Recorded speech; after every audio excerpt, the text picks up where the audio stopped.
Canada's Crimes Against Humanity, Part 2, The Nutritional Experiments. During the 1940s and 50s, widespread malnutrition in Indigenous communities and residential schools gained attention from federal bureaucrats. Research teams were dispatched to Indigenous communities to investigate the issue with the goal to, quote, study the state of nutrition of the Indian by newly developed medical procedures, unquote. However, before they began such tests, the researchers were shocked at the level of hunger and malnutrition that they observed.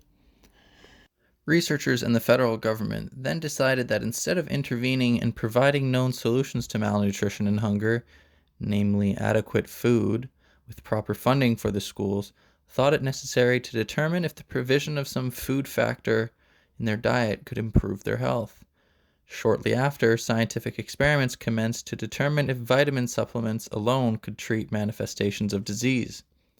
In particular, 6 residential schools were the subject of this experiment, where nearly 1,000 malnourished students were experimented on without their knowledge or consent.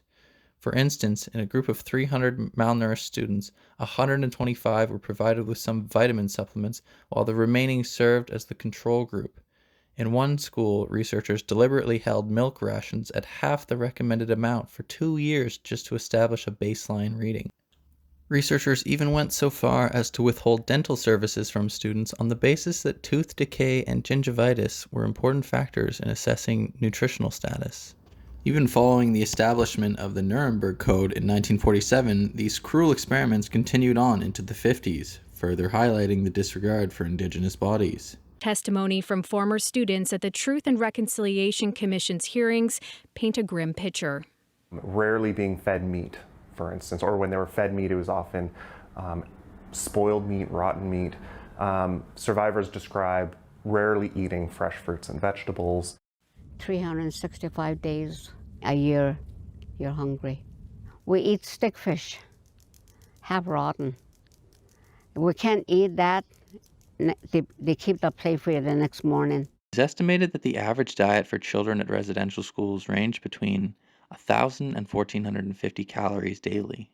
For reference, the energy requirements for moderately active, healthy children, ages 4 to 18, ranges from 1,400 to 3,200 calories per day. Not to mention the meals served at residential schools had minimal protein, fat, or nutrient content and were often spoiled.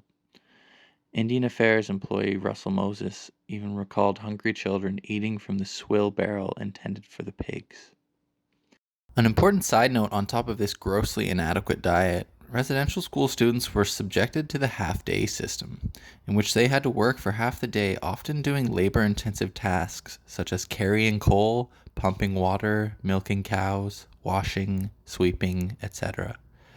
Something officials thought would render the system self-supporting. This forced labor is often framed as educational training, but in reality it was just a way the government could keep costs to a bare minimum. Some of the long-term impacts of such sustained caloric restrictions include height stunting, increased likelihood of developing type 2 diabetes, altered thyroid function, reproductive issues such as stillbirths, as well as impacts on neurological, psychological, and immune system development and function.